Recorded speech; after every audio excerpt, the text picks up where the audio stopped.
Welcome back to the Deep Dive.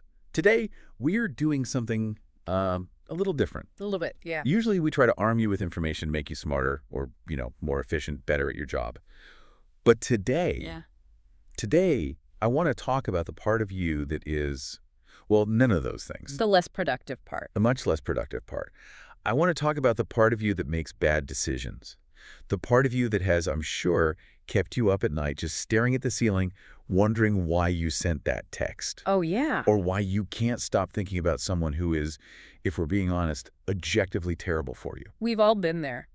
We are talking about love. But probably not the version of love you're used to hearing about.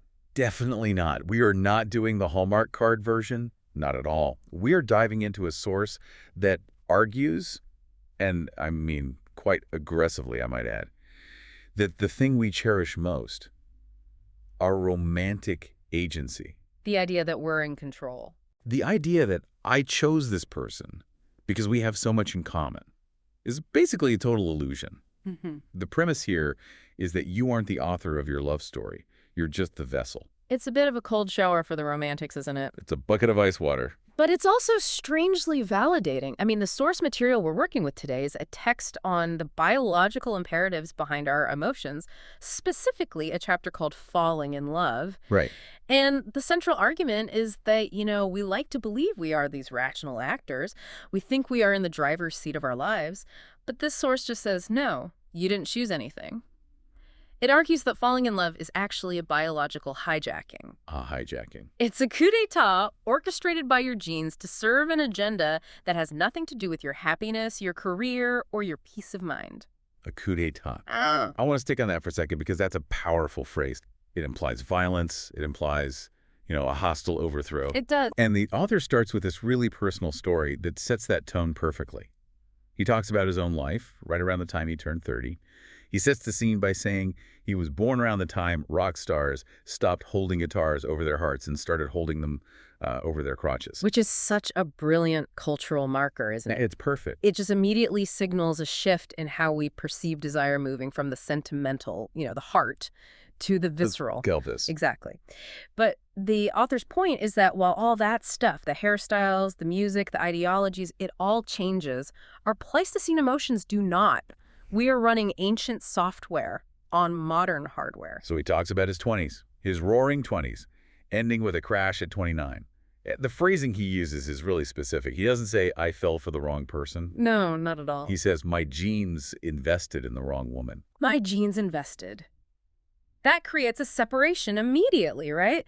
It's like he's saying there are two distinct entities here. There's me, the guy who wants to pay his rent and be sane and, get a good night's sleep. Right, the rational guy. And then there's the genes, which are these silent investors in the background just pulling the strings for their own benefit. That separation is everything. It's the core of his whole argument. Precisely. And he describes what this feels like. He talks about staying up all night, literally fighting the feeling with logic. His rational mind is making a list of all the reasons this relationship is a terrible idea. Making a pro and con list in his head. Totally. He's telling himself, she's volatile, this isn't going to work, I need to focus on my career, this is a distraction. He's trying to reason his way out of it. But then, he says, irrational desire just grabs the rational mind by the lapels. That image is so vivid. It's like a noir film happening inside his own skull. It is. The desire isn't negotiating. It's not trying to convince him. It just growls, from now on, you work for me. And that is the moment of the takeover. That's the coup. The insight here, the big one, is that true love isn't chosen. It chooses you. It's an external force. It is. It's something that happens to us, like a weather event or, a car crash. And the source explained why this happens. It all comes down to a fundamental conflict of agendas. Okay, so what are the agendas? Well, you, as an individual, have an agenda of self-preservation. You want to stay safe. You want to keep your job. You want to not look like a fool in front of your friends. You want to sleep through the night. Right. Normal stuff. I want to survive. I want to be comfortable. Those are my day-to-day goals. But your genes, they could not care less about your comfort. In fact, the source argues that once love strikes, your genes stop caring about preserving you at all. At all. At all. The command switch in your brain flips from self-defense to reproduction. The order is, mate, pair bond, right now, at all costs. But all costs. That's the scary part, isn't it? Because the cost can be incredibly, incredibly high. The text mentions how genes are willing to screw over your friends, destroy your career. He mentions losing tenure specifically. Yes, losing tenure. Yeah. Which, for an academic, is basically life or death. It's everything. And the genes are willing to ruin your whole life just to get out of your doomed body. That's the analogy that really stuck with me. The author describes our bodies as ships that are destined to sink. Right. We are mortal. We are going down. The genes know this. They are the passengers on the Titanic, and they are desperately looking for a lifeboat. And the lifeboat is a baby. Is that what he's saying? The lifeboat is the next generation. It's reproduction. The only way the gene survives the sinking ship of your body is by jumping into a new vessel. Wow. So you have to understand the ruthlessness of this mechanism. If wrecking your current social standing or your mental health or your financial stability helps the gene get onto that lifeboat, the gene will do it without a moment's hesitation. So the gene doesn't care if the ship, which is me, burns down to the waterline as long as it gets off first. As long as it gets off first. That's its only priority. That makes you feel a little used, doesn't it? It's actually terrifying. We walk around thinking we are these autonomous beings making our own choices, but really we are just temporary containers. We're vehicles. We're vehicles for this immortal code that will discard us the moment we aren't useful anymore. We are vessels. And the source argues that because we have these big rational brains that might try to stop us from doing something stupid, like, say, destroying our tenure for a fling, the genes have to become master manipulators. They have to get sneaky. They have to trick the brain. They act like a PR firm, spinning a narrative to bypass your logic centers. And the text lists these specific rationalizations that we've all heard, or maybe even said ourselves, that are essentially lies told by our DNA. Oh, these are brutal to read. They're just so accurate. Yeah. The one about the professor and the student is a classic. It's the classic cliche, right? An older professor falls for a young student. His friends, his colleagues, they're all telling him, you're going to lose your job, you're going to be a laughingstock, what are you doing? And what does he say? He says, I know she's a college freshman, but she's a genius of maturity. She's an old soul. He's an old soul. I have heard that exact line so many times. We all have. And the source says, that is the gene talking. That's not him. The gene is blinding the professor to the social and professional suicide he's about to commit because she represents high reproductive value. She's young. She's fertile. Exactly. The gene needs him to ignore the risk, so it feeds him this line of wisdom that is actually a complete delusion. And then there's the other side of it, right? The mistress, the woman who's dating the married man. The rationalization is, just because he's married to his law firm doesn't mean he won't leave her for me. Right. Their marriage is just a piece of paper. They haven't been happy for years. The gene is looking at the man and seeing resources. It sees status. It sees safety for potential offspring. So it screams, secure that. Get him. And the rational mind has to invent a story. He's misunderstood. He's unhappy. He's just about to file for divorce to justify the pursuit. But the biggest lie, the one that I think catches everyone, is the idea of uniqueness. Oh, absolutely. Our love is unique. In the history of the cosmos, nobody has ever loved the way we love. It's different with us. It's different with us. The source calls these biologically true incantations. They become cliches because they are universal, they're part of the programming, but they feel completely unique and original to every single person who falls into the trap. So it's a mechanism. It's a mechanism to ensure you stay committed long enough to complete the transaction. I mean, think about it. If you thought, oh, this is just a standard dopamine release in my brain designed to facilitate pair bonding, you might not stick around through the hard parts. You just walk away. You'd walk away. You have to believe it's cosmic destiny to endure the madness that's about to unfold. Okay, so if this is a universal biological trap, then what about the counter-argument? You hear this a lot in, humanities classes, the idea that romance is a cultural invention. It's the courtly love idea. Exactly. Yeah. I remember learning that courtly love was invented by French troubadours in the Middle Ages. And before that, people were just, trading goats and getting married for land. The source attacks that idea aggressively. He calls it, and this is a direct quote, absolute crap. He really doesn't mince words, does he? Not at all. He argues that Pleistocene humans, hunter-gatherers living on the savannah tens of thousands of years ago, they were falling madly in love long before medieval minstrels started prancing around in tights. So how does he back that up? He backs it up with hard data. He mentions that erotic love is a human universal. It's been found in all 168 cultures that have been officially studied by anthropologists. 168 out of 168. Every single one. So there isn't a single culture on Earth where people would just dutifully pair up without all the drama. None. Whether it's in the Amazon rainforest or the Arctic Circle or downtown Manhattan, people fall in love. They get obsessive. They get jealous. They write bad poetry or sing songs about it. It's not a European invention. It's not a modern construct. It's a sacrament coded into our genes. A sacrament, that's a strong word. It is. And to really drive this home, he broadens the scope beyond just humans. He compares the state of being in love to the breeding state of other parts of nature, and this is where that sense of biological awe really comes in. The petunias. Yeah. I have to admit, I never thought I'd be comparing my dating life to a petunia, but here we are. It's a fantastic comparison. Explain that connection, because on the surface, a flower seems pretty zen compared to my last breakup. It's a fantastic comparison because it highlights the energy cost. So think about a petunia or even a caterpillar. Most of the time, living things are conservative. They are efficient, they are drab, they hide to avoid predators. They're in survival mode. Their main goal is survival, which means conserving calories and staying out of sight. But then, the breeding season hits. The caterpillar literally dissolves itself. It melts down its own structure to become a butterfly.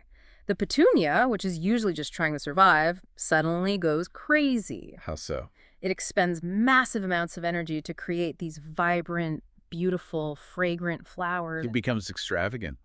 It stops being efficient, it's showing off. Exactly. It becomes extravagant, wasteful, risky, and beautiful. That is the key combination.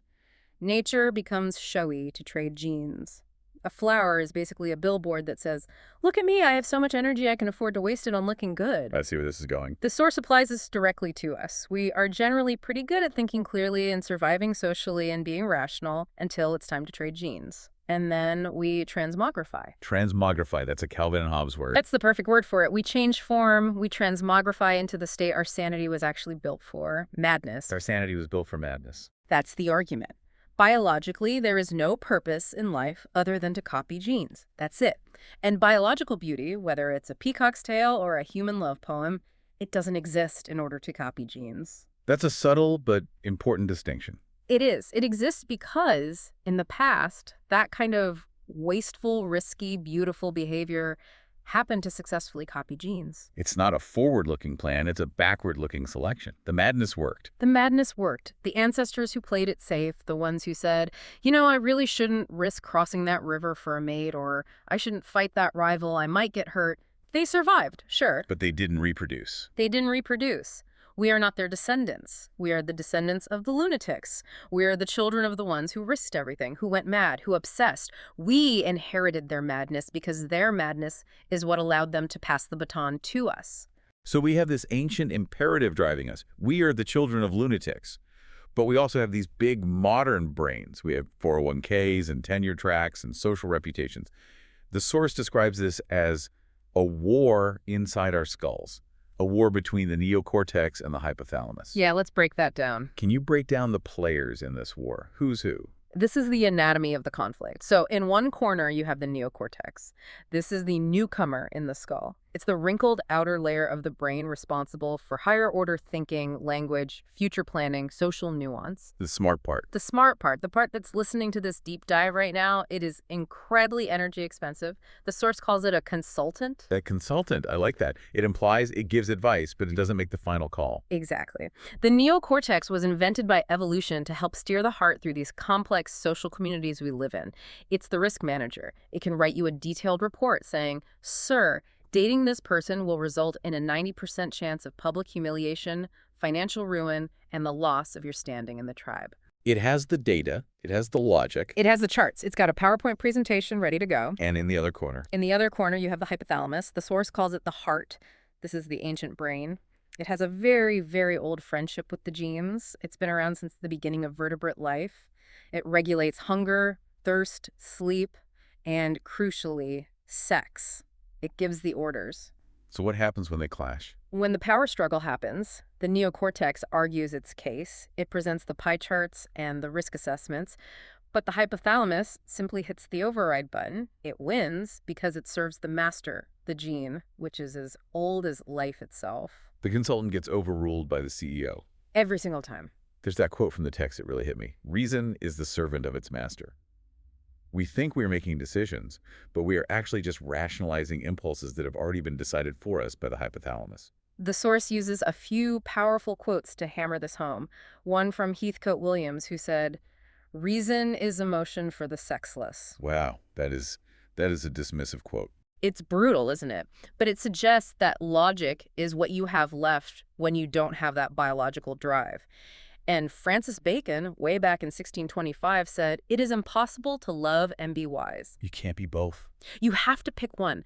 The source points to John Lennon and Yoko Ono as a prime example. Think about the public reaction to them at the time. People were confused. They were angry. They thought she was breaking up the band. Right, that Yoko was breaking up the band or that John was losing his mind. From the outside, from a logical perspective, it made no sense. It was completely illogical. But love is blind and deaf. It doesn't care about the outside world's logic. In that moment, John didn't care about the Beatles. The imperative had shifted. The neocortex was screaming, "Think about your legacy, think about the fans, think about Paul." And the hypothalamus was just whispering, "Mate." So, if passion just overrides reason like that, how does the source actually define passion? Because we use that word for everything. I have a passion for cooking. I have a passion for golf. But this sounds deeper. It defines passion much more strictly and much more biologically. Passion is being animated by an ancient imperative that transcends your mortal life. Transcends your mortal life. That's the transcendence part. To a gene, your passion is more important than you. The gene will burn you up like fuel if it helps the flame jump to another wick. But, and this is the beautiful paradoxical part, that ecstatic agony of love is celebrated in art and culture because it is the most self-transcendent state humans can achieve. Self-transcendent in what way? What does that mean? It's the one moment where we truly step outside of our own ego. For a brief period, you aren't the center of the universe. The beloved is. You would die for them. You would kill for them. You stop being a selfish individual just trying to survive, and you become a servant of the species. So it feels profound because it is profound, evolutionarily speaking. It's the moment you connect to the chain of life that stretches back billions of years. You're participating in something ancient and huge. That leads us perfectly into the next segment, which is about who actually drives this evolutionary bus. We tend to think of wisdom belonging to the elders, to the people who have lived long lives and seen it all.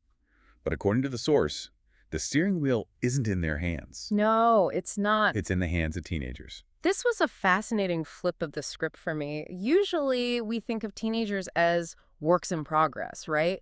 We treat adolescence as this awkward hormonal phase. You just have to survive to become a real human. Right, it's something to get through.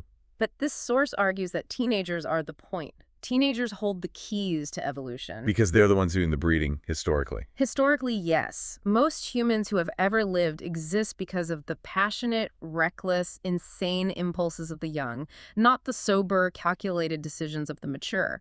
On the savannah, teenage passion was a high-octane engine for survival. You needed that level of intensity. But isn't that reckless? I mean, teenagers are known for making terrible risk assessments. That seems like a bad evolutionary strategy. In the modern world, yes, it seems reckless, but the text points out that in harsher societies, which is most of human history, people risk death for passion because now is the only chance to live. I see. If your life expectancy is 30, or if a tiger might eat you next week, you don't wait until you're financially stable to fall in love. You don't wait for tenure, you dive in. The gene is screaming, "Get me out of this mortal body, this is our last chance." So the teenage brain is wired to take those risks. It's wired to take those risks because for most of history, the cost of not taking them was genetic extinction. And this creates a natural tension with the elders of the tribe. If the teenagers are the engine, what are the old people? The source describes them as the internet or the encyclopedia of the tribe. Right. It asks a really good biological question. Why do humans survive past fertility? Most animals die pretty soon after they stop reproducing. A salmon spawns and dies. But humans, especially women, stick around for decades after menopause. Why? The source says it's because we are a knowledge-dependent species, or a cultural species. The elders are there to be the repository of wisdom, the teachers, the living database of what plants are poison and where to find water. But there is a fundamental conflict of interest between the database and the engine. The conflict between the neocortex and the limbic system again. Exactly, but it's represented generationally. The youngsters are living in the emotional limbic system, just flooded with hormones, driven to assert their individuality and compete for mates. They need to disrupt the status quo to find their place in the world. And the elders. The elders are living in the rational neocortex. They've already reproduced. Their biological goal now is stability. They want to preserve the tribe, keep the peace, and stop the young people from doing something stupid that gets everyone killed. So the get off my lawn energy is actually an evolutionary adaptation. It absolutely is. The elders want to preserve the knowledge and the resources they've accumulated. The youth want to risk those resources for a chance at genetic glory. There's this great line in the source. Youth isn't wasted on the young. Passion is finished with the old. I love that line. The elders aren't jealous of the young. They are biologically finished with that phase. They have moved into the maintenance phase of life. Their job is to advise and protect. And they get annoyed that the young never listen. Always. But the source points out that the elders are just servants of the breeders. Ultimately, their purpose is to help the young raise the little demons of passion that come next. The grandparents are the support staff for the teenage drama. Speaking of raising demons, we have to talk about the insanity of parenthood. Because if falling in love is a trick, parenting seems like the long con. It really does. The source claims the only bigger fool than a lover is a parent. This is where the humor in the text really shines, but it's a dark, cynical humor. He tells this story from his time working as a daycare worker. He has this interaction with a mother, a Mrs. Lubinow. Poor Mrs. Lubinow. I really fell for her. Me too. So her son, Maurice, has shoved a gumball up his nose. And Mrs. Lubinow is standing there trying to analyze it, trying to find the deeper meaning.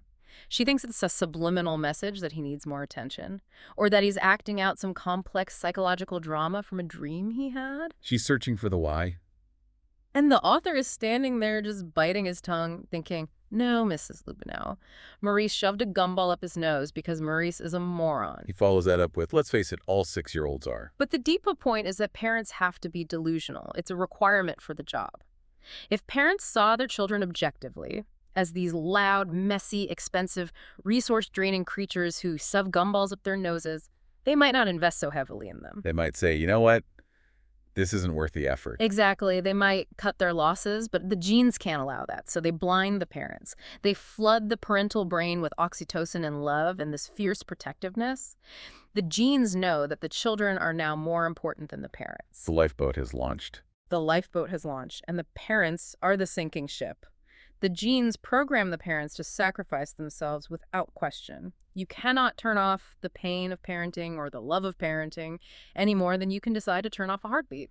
It's hardwired. Because if it wasn't, We would have abandoned our annoying offspring millions of years ago, and we wouldn't be here. it's another form of that biological hijacking. And this hijacking isn't just limited to our families. The source argues it permeates everything.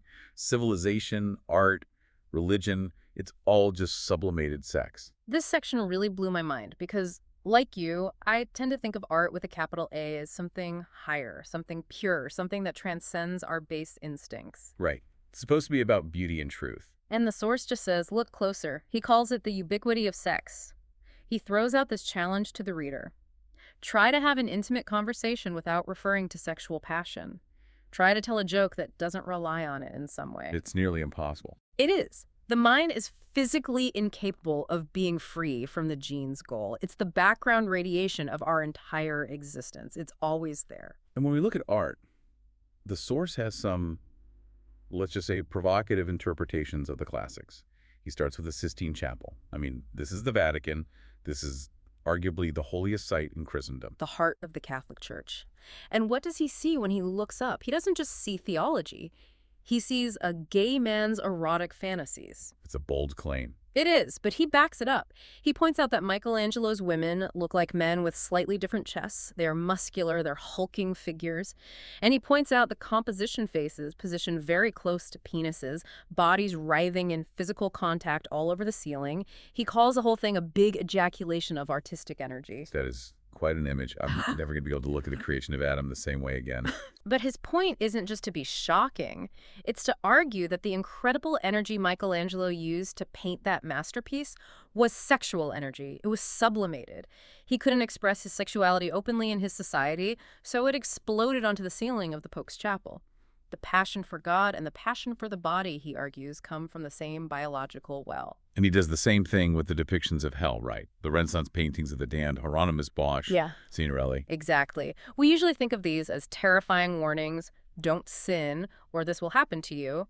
But the source says, look at the bodies, look at the pileups. It's basically sadomasochistic pornography. Wow. The damned are hot. They are passionate. They are squirming in these huge piles of naked bodies. There's a quote, "The damned are so passionate they're on fire." Literally and metaphorically. Literally and metaphorically. The source argues that we enjoy looking at these images not just because we are pious, but because they stimulate that same primal part of the brain that's drawn to sex and violence. He mentions Bernini's Ecstasy of St. Teresa, a famous sculpture in Rome. I've seen pictures of that one. So St. Teresa is describing a religious vision being pierced by an angel's spear. But if you look at her face on the statue, her head is thrown back, her mouth is open, her eyes are rolling back. It looks exactly like a woman in the throes of orgasm. And the church put that in a chapel. Because the language of religious ecstasy and sexual ecstasy is the same language. At the height of sexual pleasure, people cry out to God. At the height of religious fervor, people describe a filling, a fire, a piercing. The source argues the lines are blurred because the biological machinery is the same. We only have one system for transcendence, and it was built for sex. We just repurposed it for God. So art and religion are just sex in a tuxedo. But what about civilization itself? The laws, the cities, the rules we live by. If we're these seething balls of sexual energy, how do we get anything done? How do we not just kill each other? That's the crucial question, isn't it? Freud said that civilization flourishes to the extent that we repress our sexual passion. The source agrees, but takes a slightly different angle. It's not just about repression for the sake of productivity, it's about repression for the sake of safety. Because sex is dangerous. Sex is incredibly dangerous. He compares it to heroin. Right. Actually, he says it's more dangerous than heroin. Heroin hijacks the dopamine reward system in your brain. Love hijacks the entire endocrinological system. It changes your sleep, your appetite, your adrenaline, your cortisol. And the withdrawal from love heartbreak is brutal. It can cause physical pain. But beyond the internal damage, there's the external violence. Exactly. He brings up the crime stats. Yeah. In every culture, across all of human history, what is the primary cause of murder? It isn't money. It isn't politics. It's sex. Sex, jealousy, mating rights. If I can't have you, no one can. He mentions that men murder men chiefly over women, and women hurt themselves, anorexia, bound feet, plastic surgery, to compete for men. Yes. Everybody is fighting to control the body that has the womb. The stakes are genetic survival, so the fighting is vicious. So civilization is essentially a treaty. It's a structure designed to keep us from killing each other over mating rights. A truce. A truce. We create rules, marriages, taboos, and laws to contain this explosive force. Culture is defined by how it controls sex.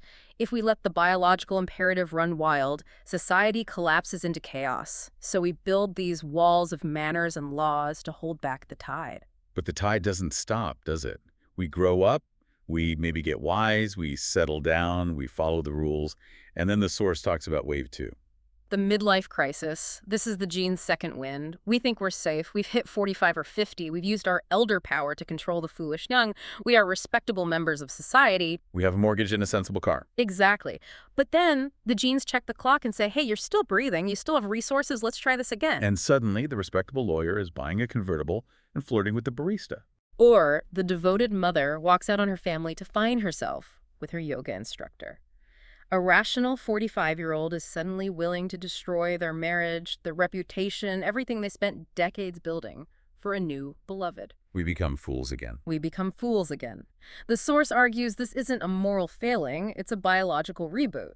The gene sees one last window of opportunity to get into a new lifeboat, and it hits the override button on the hypothalamus again. This leads to this really interesting definition of sanity in the text.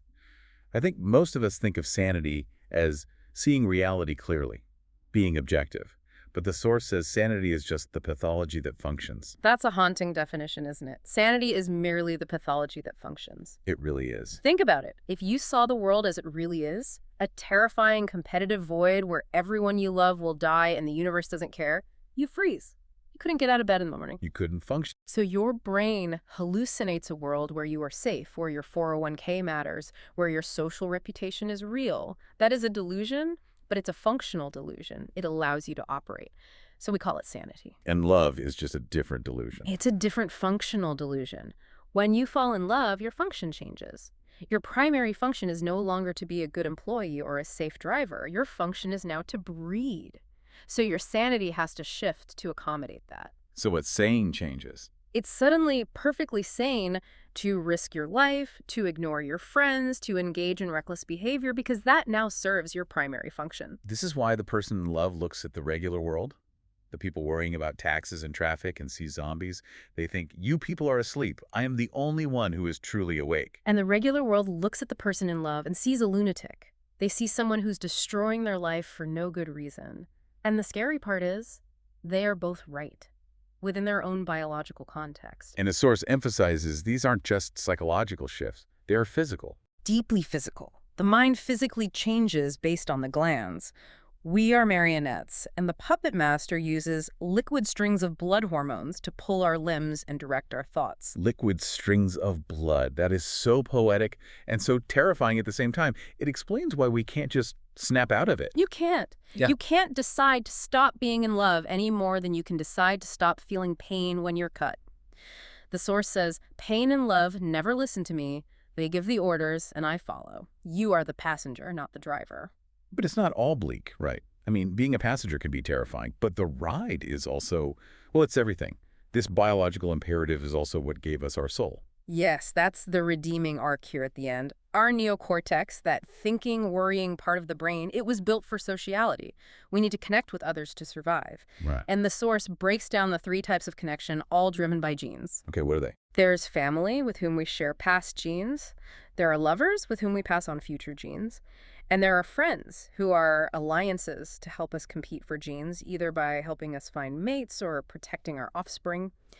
These 3 dynamics, he says, fashioned the human soul. So love and sex built human nature. It did.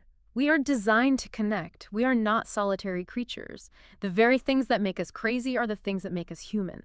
Our capacity for loyalty, for friendship, for art, for love, it all grew from this primal ooze of reproductive competition. And that brings us to the very end, to what he calls the deathbed perspective. This was a very moving part of the text. The author talks about standing at the bedside of dying loved ones, and he notices a pattern. When people are at the very end, when they're stripped of all their pretenses and social rules, what do they talk about? What really matters to them? It's not their resume. It is never their resume. The last 2 preoccupations of the dying are never their bank accounts or their tenure or their political arguments. It's sex and people they love. That's it. Who did I love? Who loved me? And yes, the memories of passion, the moments where they felt that transcendence, that connection to something bigger than themselves. So his conclusion is that Homo sapiens were designed by love, for love. It's the final synthesis. We have this tension between men's and women's strategies, competition versus cooperation. This tension, he says, makes us the horniest and most romantic mammals. That's quite a combination. It is. And we bred each other for these qualities. We wanted partners who were smart and funny and kind, so we selected for those traits over millions of years. We literally created each other. Your brain, your sense of humor, your capacity for art, that exists because one of your ancestors found those things sexy. I love the closing irony the author shares. After writing this whole book, this deep, cynical biological analysis of love as a genetic trap, he admits he had a very specific and very biological reason for writing it. He wanted to use his geekdom to get chicks. A noble evolutionary strategy. I will demonstrate my high intelligence, and therefore my good genes, by writing a book about how intelligence is just a tool for mating. It's a classic strategy. A peacock's tail made of words. He thought he could hack the system, but of course the system had other plans. It got him married. It got him married, he fell in love, he tried to hack the system, and the system hacked him back. He ends with this little nod to the husband instinct evolving, despite the sperm factory in his pants. It's a moment of surrender, really. It's an admission. He's acknowledging that even knowing how the trick is done doesn't stop the magic from working. You can know it's just hormones. You can know it's just the hypothalamus winning a war. But when you look at your wife or your child, you still feel that transcendence. The knowledge doesn't break the spell. So after all of this, what does this mean for you, for the person listening to this right now?